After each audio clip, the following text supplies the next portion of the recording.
ಹುಟ್ಟುವಾಗ ಕರುಳು ಹೊರ ಬಂದು ಶಸ್ತ್ರಚಿಕಿತ್ಸೆಗೆ ಒಳಪಡಿಸಿದ್ದ ನವಜಾತ ಶಿಶು ಸಾವನ್ನಪ್ಪಿದೆ. ಕೊಪ್ಪಳದಲ್ಲಿ ಮಲ್ಲಪ್ಪ ವಿಜಯಲಕ್ಷ್ಮಿ ಎಂಬುವರಿಗೆ ಜನಿಸಿದ ಮಗುವಿಗೆ ಕರುಳು ಹೊರಬಂದು ತೀವ್ರ ಆರೋಗ್ಯ ಸಮಸ್ಯೆಯಾಗಿತ್ತು. ಹೆಚ್ಚಿನ ಚಿಕಿತ್ಸೆಗೆ ಹುಬ್ಬಳ್ಳಿ ಕಿಮ್ಸ್ ಆಸ್ಪತ್ರೆಗೆ ಮಗುವನ್ನ ಝೀರೋ ಟ್ರಾಫಿಕ್ನಲ್ಲಿ 30 ಆಂಬ್ಯುಲೆನ್ಸ್ ಮೂಲಕ ರವಾನೆ ಮಾಡಲಾಗಿತ್ತು. ಆದರೆ ಚಿಕಿತ್ಸೆ ಫಲಿಸದೆ ಮಗು ಸಾವನ್ನಪ್ಪಿದೆ. ಶಾಲಾ ವಿದ್ಯಾರ್ಥಿಗಳ ಕೈಯಿಂದಲೇ ಶಿಕ್ಷಕನೋರ್ವ ತನ್ನ ಕಾರನ್ನ ಸ್ವಚ್ಛಗೊಳಿಸಿದ್ದಾನೆ ಎಂಬ ಗಂಭೀರ ಆರೋಪ ಕೇಳಿಬರ್ತಾ ಇದೆ. ಉತ್ತರ ಕನ್ನಡ ಜಿಲ್ಲೆಯ ಹಳಿಯಾಳ ತಾಲೂಕಿನ ಬಿಕೆ-ಹಳ್ಳಿ ಶಾಲೆಯಲ್ಲಿ ಘಟನೆ ನಡೆದಿದೆ. ಶಾಲಾ ಶಿಕ್ಷಕ ಉದಯ್ ಎಂಬಾತ ಈ ಕೃತ್ಯವನ್ನು ಎಸಗಿದ್ದಾನೆ ಅಂತ ಆರೋಪ ಕೇಳಿಬಂದಿದೆ. ಶಾಲಾ ಅವಧಿಯಲ್ಲಿ ವಿದ್ಯಾರ್ಥಿಗಳು ಕಾರು ಸ್ವಚ್ಛಗೊಳಿಸ್ತಾ ಇದ್ದಂತಹ ವಿಡಿಯೋವನ್ನು ಸ್ಥಳೀಯರು ತಮ್ಮ ಮೊಬೈಲ್ನಲ್ಲಿ ಚಿತ್ರೀಕರಿಸಿದ್ದಾರೆ. ವಿಷಯ ತಿಳಿದ ಬಿಇಒ ಪ್ರಮೋದ ಮಹಾಲೆ ಶಾಲಾ ಮುಖ್ಯ ಶಿಕ್ಷಕನಿಂದ ವರದಿಯನ್ನು ಕೇಳಿದ್ದಾರೆ.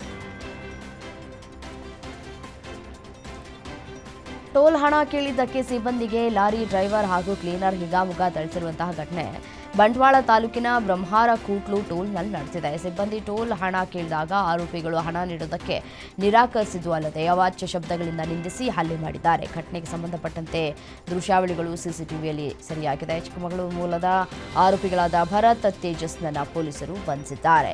ಈ ಕುರಿತು ಬಂಟ್ವಾಳ ಪೊಲೀಸ್ ಠಾಣೆಯಲ್ಲಿ ಪ್ರಕರಣ ದಾಖಲಾಗಿದೆ. ಬೆಳಗಾವಿ ಜಿಲ್ಲೆಯ ಬೈಲಹೊಂಗಲ ತಾಲೂಕಿನ ಗುಡಿಕಟ್ಟಿ ಗ್ರಾಮದಲ್ಲಿ ರಸ್ತೆ ದುರಸ್ತಿಗೆ ಆಗ್ರಹಿಸಿ ವಿದ್ಯಾರ್ಥಿಗಳು ಹಾಗೂ ಗ್ರಾಮಸ್ಥರು ಪ್ರತಿಭಟನೆ ನಡೆಸಿದರು. ದೊಡವಾಡ ಗ್ರಾಮದಿಂದ ಗುಡಿಕಟ್ಟಿ, ಚಿಕ್ಕ ಬೆಳ್ಳಿಕಟ್ಟಿ ಹಾಗೂ ಗೋವನಕೊಪ್ಪ ಗ್ರಾಮಕ್ಕೆ ಸಂಪರ್ಕಿಸುವಂತಹ ರಸ್ತೆ ಸಂಪೂರ್ಣ ಹದಗೆಟ್ಟಿದೆ. ಶಾಲೆಗೆ ತೆರಳುವುದಕ್ಕೆ ವಿದ್ಯಾರ್ಥಿಗಳಿಗೆ ಹಾಗೂ ಗ್ರಾಮಸ್ಥರ ಸಂಚಾರಕ್ಕೆ ಅಡಚಣೆಯಾಗ್ತಾ ಇದೆ. ಕೂಡಲೇ ಸಂಬಂಧಪಟ್ಟಂತಹ ಇಲಾಖೆಯ ಅಧಿಕಾರಿಗಳು ರಸ್ತೆ ಸರಿಪಡಿಸುವಂತೆ ಗ್ರಾಮಸ್ಥರು ಆಗ್ರಹಿಸಿದ್ರು. ರಸ್ತೆ ಸರಿಪಡಿಸದೆ ಹೋದರೆ ಮುಂದಿನ ದಿನಗಳಲ್ಲಿ ಉಗ್ರ ಹೋರಾಟವನ್ನು ಮಾಡುವುದಾಗಿ ಎಚ್ಚರಿಕೆಯನ್ನು ಗ್ರಾಮಸ್ಥರು ಕೊಟ್ಟಿದ್ದಾರೆ. ಸಿಮೆಂಟ್ ತುಂಬಿದ ಲಾರಿ ಪಲ್ಟಿಯಾದ ಪರಿಣಾಮ ಓರ್ವ ವಿದ್ಯಾರ್ಥಿ ಮೃತಪಟ್ಟಿದ್ದು, ಇಬ್ಬರು ವಿದ್ಯಾರ್ಥಿಗಳ ಸ್ಥಿತಿ ಗಂಭೀರವಾಗಿದೆ. ಬೆಳಗಾವಿ ಜಿಲ್ಲೆಯ ರಾಯಭಾಗ ತಾಲೂಕಿನ ಹಾಲಶಿರಗೂರ ಗ್ರಾಮದ ಬಳಿ ಘಟನೆ ನಡೆದಿದೆ. 5ನೇ ತರಗತಿಯ ಅಮಿತಾ ಕಾಂಬಳೆ ಮೃತ ವಿದ್ಯಾರ್ಥಿನಿಯಾಗಿದ್ದು, 10ನೇ ತರಗತಿಯ ಅಂಜಲಿ ಕಾಂಬಳೆ, 9ನೇ ತರಗತಿಯ ಅವಿನಾಶ ಕಾಂಬಳೆ ಎಂಬ ವಿದ್ಯಾರ್ಥಿಗಳಿಗೆ ಗಂಭೀರ ಗಾಯವಾಗಿದ್ದು ಹಾರುಗೇರಿ ಖಾಸಗಿ ಆಸ್ಪತ್ರೆಗೆ ದಾಖಲು ಮಾಡಲಾಗಿದೆ. ಸ್ಥಳಕ್ಕೆ ಕುಡಚಿ ಪೊಲೀಸರು ಭೇಟಿ ಕೊಟ್ಟು ಪರಿಶೀಲಿಸಿದ್ದಾರೆ.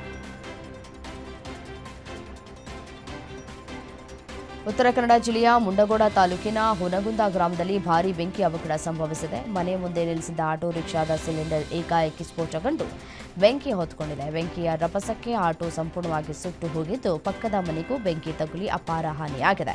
ಘಟನೆಯಲ್ಲಿ ಅದೃಷ್ಟವಶಾತ್ ಯಾವುದೇ ಪ್ರಾಣಹಾನಿ ಸಂಭವಿಸಿಲ್ಲ. ಚಂದ್ರಲೇಔಟ್ ಪೊಲೀಸ್ ಠಾಣಾ ವ್ಯಾಪ್ತಿಯಲ್ಲಿ ಅಗ್ನಿ ದುರಂತ ಸಂಭವಿಸಿದೆ. ನಾಯಂಡಹಳ್ಳಿ ಸೋಫಾ ಫ್ಯಾಕ್ಟರಿಯಲ್ಲಿ ಶಾರ್ಟ್ ಸರ್ಕ್ಯೂಟ್ನಿಂದ ಬೆಂಕಿ ಕಾಣಿಸಿಕೊಂಡಿದೆ. ಸ್ಥಳಕ್ಕೆ ಬಂದಿದ್ದ ನಾಗರಬಾವಿಯ 2 ಅಗ್ನಿಶಾಮಕ ದಳ ಸಿಬ್ಬಂದಿ ಬೆಂಕಿ ನಂದಿಸಿದ್ದು ಅಪಾರ ಪ್ರಮಾಣದ ಹಾನಿಯಾಗಿದೆ. ಬೆಂಗಳೂರಿನ ಚಂದಾಪುರ ಫ್ಲೈಓವರ್ ಮೇಲೆ ಸ್ಲೀಪರ್ ಕೋಚ್ ಬಸ್ಗಳ ನಡುವೆ ಅಪಘಾತವಾಗಿದೆ. ಬೆಂಗಳೂರು ಚೆನ್ನೈ ರಾಷ್ಟ್ರೀಯ ಹೆದ್ದಾರಿಯಲ್ಲಿ ಅತಿವೇಗದ ಚಾಲನೆಯಿಂದ ನಿಯಂತ್ರಣ ಕಳೆದುಕೊಂಡು ಸ್ಲೀಪರ್ ಬಸ್ಗೆ ಮತ್ತೊಂದು ಸ್ಲೀಪರ್ ಬಸ್ ಹಿಂಬದಿಯಿಂದ ಡಿಕ್ಕಿ ಹೊಡೆದಿದೆ. 4ವರಿಗೆ ಗಂಭೀರವಾಗಿ ಗಾಯವಾಗಿದ್ದು, ಹಲವರಿಗೆ ಸಣ್ಣಪುಟ್ಟ ಗಾಯಗಳಾಗಿವೆ. ಅಪಘಾತ ಹಿನ್ನೆಲೆ ಹೆದ್ದಾರಿಯಲ್ಲಿ ಟ್ರಾಫಿಕ್ ಜಾಮ್ ಆಗಿದೆ. ಬೆಂಗಳೂರಿನಲ್ಲಿ ವರ್ಷದ ಮೊದಲ ಭಾನುವಾರ ಚಿತ್ರಸಂತೆಗೆ ಸಿದ್ಧತೆಗಳನ್ನು ಮಾಡಿಕೊಳ್ಳಲಾಗ್ತಾ ಇದೆ. ಜನವರಿ 4ರಂದು 23ನೇ ಚಿತ್ರಸಂತೆಯನ್ನು ಸಿಎಂ ಸಿದ್ದರಾಮಯ್ಯ ಉದ್ಘಾಟನೆ ಮಾಡಲಿದ್ದಾರೆ. ಶಿವಾನಂದ ವೃತ್ತದಿಂದ ವೆಂಡ್ಸರ್ ಮ್ಯಾನರ್ ಹೋಟೆಲ್ವರೆಗಿನ ರಸ್ತೆಯಲ್ಲಿ ವಾಹನ ಸಂಚಾರ ನಿಷೇಧ ಮಾಡಲಾಗುತ್ತೆ. ಚಿತ್ರಸಂತೆ ಭಾನುವಾರ ಆರಂಭವಾದರೆ ಜನವರಿ ಅಂತ್ಯದವರೆಗೂ ನಡೆಯಲಿದ್ದು, ರೈಲ್ವೆ ನಿಲ್ದಾಣ, ಮೆಜೆಸ್ಟಿಕ್, ಮಂತ್ರಿ ಮಾಲ್, ಶಿವಾಜಿನಗರದಿಂದ ಫೀಡರ್ ಬಸ್ ವ್ಯವಸ್ಥೆಯನ್ನು ಮಾಡಲಾಗಿದೆ. ಈ ಬಾರಿಯ ಚಿತ್ರಸಂತೆಯಲ್ಲಿ 5 ಲಕ್ಷಕ್ಕೂ ಹೆಚ್ಚು ಆಸಕ್ತರು ಭಾಗವಹಿಸುವ ಸಾಧ್ಯತೆ ಇದ್ದು, ಆನ್ಲೈನ್ನಲ್ಲೂ ಚಿತ್ರಸಂತೆ ವೀಕ್ಷಣೆಗೆ ಅವಕಾಶವನ್ನು ನೀಡಲಾಗಿದೆ. ತಿರುಮಲ ತಿರುಪತಿಯಲ್ಲಿ ವೈಕುಂಠ ಏಕಾದಶಿ ದಿನ ವಿಶೇಷ ರಥೋತ್ಸವ ನೆರವೇರಿದೆ. ಡಿಸೆಂಬರ್ 30ಕ್ಕೆ ತಿರುಮಲದಲ್ಲಿ ವೈಕುಂಠ ದ್ವಾರ ತೆರೆದಿದ್ದು, ಜನವರಿ 8ರವರೆಗೆ ಅಂದರೆ 10 ದಿನಗಳ ಕಾಲ ದಕ್ಷಿಣ ದ್ವಾರದಲ್ಲಿ ಹೋಗಿ ಭಕ್ತರು ತಿಮ್ಮಪ್ಪನ ದರ್ಶನವನ್ನ ಪಡೆಯಬಹುದು. ಇನ್ನು ಪ್ರತಿನಿತ್ಯ ವೈಭವ ರಥೋತ್ಸವಗಳು ನೆರವೇರುತ್ತಾ ಇದ್ದು, ಲಕ್ಷಾಂತರ ಭಕ್ತರು ವೆಂಕಟೇಶ್ವರನ ದರ್ಶನವನ್ನ ಪಡೆದುಕೊಳ್ತಾ ಇದ್ದಾರೆ. ವಾರದಿಂದ ಗಗನದತ್ತ ಸಾಗ್ತಾ ಇದ್ದ ಬೆಳ್ಳಿ ದರ ಒಂದೇ ದಿನಕ್ಕೆ ಇಳಿಮುಖ ಕಂಡಿದೆ. 20,400 ರೂಪಾಯಿ ಕಡಿಮೆಯಾಗಿದ್ದು, ಕೆಜಿ ಬೆಳ್ಳಿ 2,44,300 ರೂಪಾಯಿ ಆಗಿದೆ. ಇನ್ನು ಚಿನ್ನ 22 ಕ್ಯಾರೆಟ್ 10 ಗ್ರಾಂಗೆ 5,200 ರೂಪಾಯಿ ಕಡಿಮೆಯಾಗಿದೆ.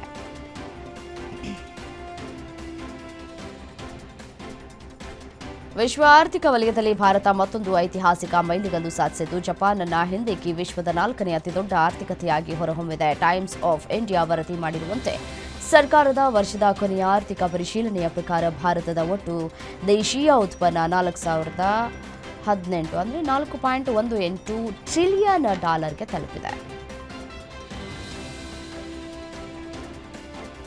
ಉತ್ತರಾಖಂಡದ ಅಲ್ಮೋರಾ ಬಿಕಿಯಾ ಸೈನ್ ಎಂಬಲ್ಲಿ ಬಸ್ ಕಂದಕಕ್ಕೆ ಉರುಳಿರುವಂತಹ ಘಟನೆ ನಡೆದಿದೆ. ಘಟನೆಯಲ್ಲಿ 7 ಜನರು ಸಾವನ್ನಪ್ಪಿದ್ದು ಸುಮಾರು 12 ಜನರು ಗಾಯಗೊಂಡಿದ್ದಾರೆ.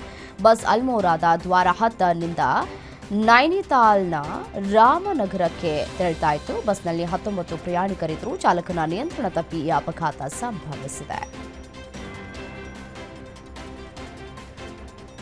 ಬಾಂಗ್ಲಾದೇಶದ ಮೈಮೆನ್ಸಿಂಗ್ನ ಭಾಲುಖಾ ಉಪ ಜಿಲ್ಲೆಯಲ್ಲಿ ಹಿಂದೂ ವ್ಯಕ್ತಿ ಬಜೇಂದ್ರ ಬಿಸ್ವಾಸ್ ಅವರನ್ನ ಸಹೋದ್ಯೋಗಿಯೊಬ್ಬರು ಗುಂಡಿಕ್ಕಿ ಕೊಂದಿದ್ದಾರೆ ಅಂತ ವರದಿಯಾಗಿದೆ. ಈ ಕೊಲೆಗೆ ಸಂಬಂಧಪಟ್ಟಂತೆ ಪೊಲೀಸರು ನೋಮನ್ ಮಿಯಾ ಎಂಬಾತನನ್ನು ಬಂಧಿಸಿದ್ದಾರೆ. ಕೊಲೆಯಾದವನು ಮತ್ತು ಆರೋಪಿ ಇಬ್ಬರು ಬಾಂಗ್ಲಾದೇಶದ ಗೃಹ ಸಚಿವಾಲಯದ ಅಧೀನದಲ್ಲಿರುವ ಅರೆ ಸೈನಿಕ ಪಡೆಯಾದ ಅನ್ಸಾರ್ನ ಸದಸ್ಯರಾಗಿದ್ದರು. ಕೆಲವು ದಿನಗಳ ಹಿಂದೆ ಬಾಂಗ್ಲಾದೇಶದಲ್ಲಿ ಇಬ್ಬರು ಹಿಂದೂ ಯುವಕರ ಮೇಲೆ ಗುಂಪು ಹಲ್ಲೆ ನಡೆದ ನಂತರ ಈ ಘಟನೆ ನಡೆದಿದೆ.